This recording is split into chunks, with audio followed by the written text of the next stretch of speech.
একজন স্বতন্ত্র সংসদ সদস্য তিনি যখন কথা বলছিলেন, দুঃখজনকভাবে ট্রেজারি বেঞ্চ থেকে সম্মানিত কিছু সদস্য এমন কিছু অঙ্গভঙ্গি করেছেন যেটা আমার বিবেকে আঘাত লেগেছে। মাননীয় স্পিকার, কাদম্বরী মরিয়া প্রমাণ করিল যে কাদম্বরী মরে নাই। আমাদের তেলের দাম শেষমেশ বৃদ্ধি হইল মাননীয় স্পিকার, কিন্তু তার আগে আমরা দেখলাম কয়েক কিলোমিটার জুড়ে লম্বা লাইন।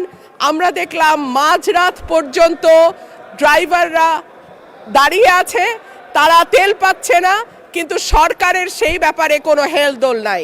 আশ্চর্য হয়ে লক্ষ্য করলাম মাননীয় স্পিকার, মন্ত্রীরা যখন সংসদে বক্তব্য দেন তখন তারা অবলীলায় বলেন বাংলাদেশে জ্বালানির কোনো ঘাটতি নাই, কিন্তু মাননীয় স্পিকার যখন তেল নিতে যায় তখন দেখা যায় 3 কিলোমিটার লম্বা লাইন।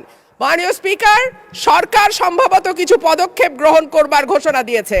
তার একটা হচ্ছে মার্কেট প্লেস 7টা বাজে বন্ধ করে দেয়া। চমৎকার সিদ্ধান্ত মাননীয় স্পিকার, তবে মনে রাখতে হবে কেনাকাটা বা শপিং যেটুকু হয় সেটুকু সন্ধ্যার পরেই হয়, তার আগে হয় না। 2 হইল অফিস আদালতের সময় বলে পরিবর্তন করবে। 5 দিনের জায়গায় 4 দিন বা 3 দিন তারা কর্মঘণ্টা ঠিক করবে। কিন্তু প্রশ্নটা হচ্ছে, যদি জ্বালানির কোনো সংকটই না থাকে তাহলে এত লম্বা লাইনই বা কেন, দামই বা বাড়াইতে হয় কেন? শিয়া বাটার ও ভিটামিন সমৃদ্ধ লিলি বিউটি সোপ, তারুণ্যময় উজ্জ্বল ত্বকের জন্য। অফিস কর্মসূচি সময় পরিবর্তন করতে হয় কেন? এই প্রশ্নগুলো তো ওঠে মাননীয় স্পিকার। মাননীয় স্পিকার, আপনার মাধ্যমে এই সংসদের কাছে আমি জানতে চাই, জ্বালানি মন্ত্রীরা যখন গণমাধ্যমে কথা বলেন তখন মনে হয় বাংলাদেশে আল্লাহর রহমতে কোনো সংকট নাই। ওনারা যদি পরিষ্কার করে বলেন বাংলাদেশে বর্তমানে কত দিনের অকটেন ডিজেলের মজুদ আছে, কতদিন চলতে পারবে, পাম্পগুলো কেন পর্যাপ্ত পরিমাণ তেল পায় না, তেলের মজুদদারি। ধন্যবাদ মাননীয় সদস্য। মাননীয় চিফ হুইপ প্লিজ আপনারা বসেন দয়া করে। মাননীয় চিফ হুইপের মাইকটা দেন প্লিজ।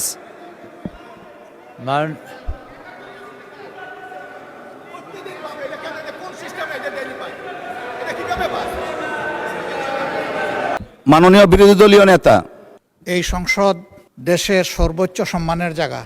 যারা এখানে নির্বাচিত হয়ে এসেছেন দেশের জনগণের সমর্থন, ভোট, ভালোবাসা, শ্রদ্ধা নিয়ে এসেছেন।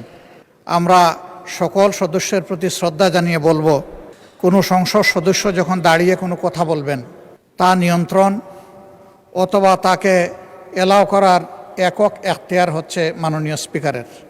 সেই জায়গায় আজকে লক্ষ্য করলাম যে একজন স্বতন্ত্র সংসদ সদস্য তিনি যখন কথা বলছিলেন, দুঃখজনকভাবে ট্রেজারি বেঞ্চ থেকে সম্মানিত কিছু সদস্য এমন কিছু অঙ্গভঙ্গি করেছেন যেটা আমার বিবেকে আঘাত লেগেছে।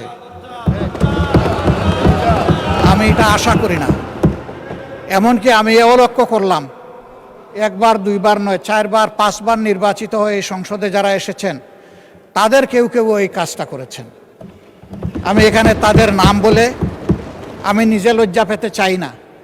আমরা প্রথম দিনই অনুরোধ করেছিলাম ভালো কিছু সংস্কৃতির চর্চা হোক এখানে, এবং আমরা শিখতে চাই। আমরা জাতিকে নিজে শিখব, জাতিকেও আমাদের সাথে উদ্বুদ্ধ করব।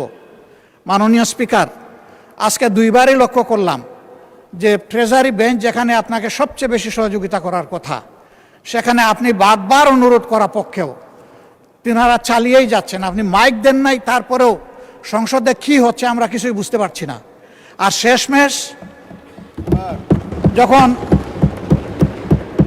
মাননীয় সংসদ সদস্য রুমিন ফারহানার বক্তব্য চলছিল, বিষয়টা একেবারেই অগ্রহণযোগ্য যা করা হয়েছে। আমি এটার জন্য দুঃখ প্রকাশ করছি এবং আমি এটার নিন্দা জানাতেও বাধ্য হলাম। ধন্যবাদ মাননীয় স্পিকার। শিয়া বাটার ও ভিটামিন সমৃদ্ধ লিলি বিউটি সোপ, তারুণ্যময় উজ্জ্বল ত্বকের জন্য।